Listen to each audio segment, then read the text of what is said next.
হিন্দু বাংলাদেশিক নাগৰিকত্ব প্ৰদানৰ তীব্ৰ বিৰোধিতা। ঐতিহাসিক শিৱসাগৰৰ শিৱদলৰ সন্মুখত প্ৰতিবাদত বহি মুখ্যমন্ত্ৰীক প্ৰত্যাহ্বান জনালে কৃষক মুক্তি, ছাত্ৰ মুক্তি সংগ্ৰাম সমিতি আৰু জাতীয় যুৱ বাহিনীয়ে। বিদেশী ন্যায়াধিকৰণত হিন্দু বাংলাদেশীৰ বিৰুদ্ধে চলি থকা গোচৰ প্ৰত্যাহাৰৰ চৰকাৰী সিদ্ধান্তৰ তীব্ৰ বিৰোধিতা জনাই কৃষক মুক্তি সংগ্ৰাম সমিতি, ছাত্ৰ মুক্তি সংগ্ৰাম সমিতি আৰু জাতীয় যুৱ বাহিনীয়ে। ঐতিহাসিক শিৱসাগৰ জিলা শিৱদলৰ সন্মুখৰ পৰা অৱস্থান ধৰ্মঘট আৰু প্ৰতিবাদী কাৰ্যসূচীৰ জৰিয়তে ৰাজ্য আৰু কেন্দ্ৰ চৰকাৰক প্ৰত্যাহ্বান জনোৱা হৈছে। শনিবাৰে এক প্ৰতিবাদী কাৰ্যসূচীৰ জৰিয়তে থলগিৰি অসমীয়া সজাগ আৰু সাৱধান আৰু সাহসীয় চৰকাৰখনৰ বিদেশী ন্যায়াধিকৰণত হিন্দু বাংলাদেশীৰ বিৰুদ্ধে চলি থকা গোচৰ প্ৰত্যাহাৰৰ দৃষ্টি নিক্ষেপ কৰা হয়।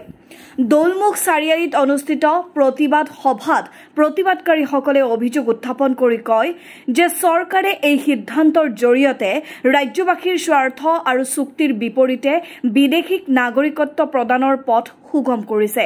প্ৰতিবাদকাৰীসকলে স্পষ্টভাৱে কয় যে ধৰ্মৰ আধাৰত নাগৰিকত্ব প্ৰদান অসম চুক্তিৰ আত্মাৰ ওপৰত আঘাত আৰু অসমৰ জনসংখ্যাগত স্বভাৱক সংকটত পেলাব।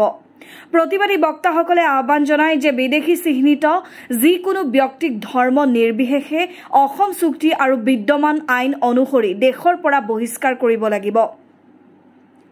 তেওঁলোকে চৰকাৰৰ এই সিদ্ধান্তৰ তীব্ৰ সমালোচনা কৰি কয় যে ইয়াৰ ফলত অসমবাসীৰ জীৱন জীৱিকা, সংস্কৃতি আৰু ভাষাগত অধিকাৰ বিপন্ন হ'ব। লগতে কয় যে যদি চৰকাৰে সিদ্ধান্ত প্ৰত্যাহাৰ নকৰে তেন্তে আগন্তুক দিনত বৃহত্তৰ গণ আন্দোলন গঢ়ি তোলা হ'ব।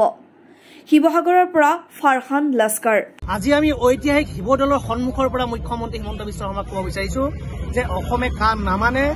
অসমে কাৰ আন্দোলনৰ জৰিয়তে 5জন তেজাল যুৱক ইতিমধ্যে বিজেপি চৰকাৰখনে হত্যা কৰিছে। মুখ্যমন্ত্ৰী হিমন্ত বিশ্ব শৰ্মাক আজি শিৱদলৰ সন্মুখৰ পৰা আমি কৃষক মুক্তিৰ পৰিয়ালে কৈছো যে অসমখন কেতিয়াও বিদেশী চৰণীয়া পথাৰ কৰিবলৈ দিয়া নহ'ব। মুখ্যমন্ত্ৰী হিমন্ত বিশ্ব শৰ্মাই যিটো হঠকাৰী সিদ্ধান্ত লৈছে, গুণ্ডাৰা চলাই আছে, এই সিদ্ধান্ত বাতিল কৰক। যিহেতু তেওঁ বিদেশী ন্যায়াধিকৰণত চলি থকা যি গোচৰ আছিলে এই গোচৰ প্ৰত্যাহাৰ কৰি অসমখন বিদেশী চৰণীয়া পথাৰ কৰিবলৈ বিচাৰিছে। অসমতে অসমীয়া মানুহৰ থাকিবলৈ ঠাই নাই আৰু অসমৰ অসমীয়া মানুহক খিনিকে মুখ্যমন্ত্ৰী হিমন্ত বিশ্ব শৰ্মাই উচ্ছেদ চলাই ইঠাইৰ পৰা সিঠাইলৈ খেদি আছে। আৰু আনফালে আমাৰ খিলঞ্জীয়া মানুহৰ মাজত ভাই ককাইৰ মাজত কাজিয়া লগাই অসমখন অশান্ত কৰি তেওঁ এফালেদি নি কাৰ জৰিয়তে তেওঁ বিদেশী ইয়াত অসমত সংস্থাপন দিয়াৰ ব্যৱস্থা কৰিছে। গতিকে এই সিদ্ধান্ত বাতিল কৰক, এই সিদ্ধান্ত বাতিল কৰিব লাগিব, অন্যথা পুনৰ কা আন্দোলন কিন্তু অসমত গঢ়ি উঠিব।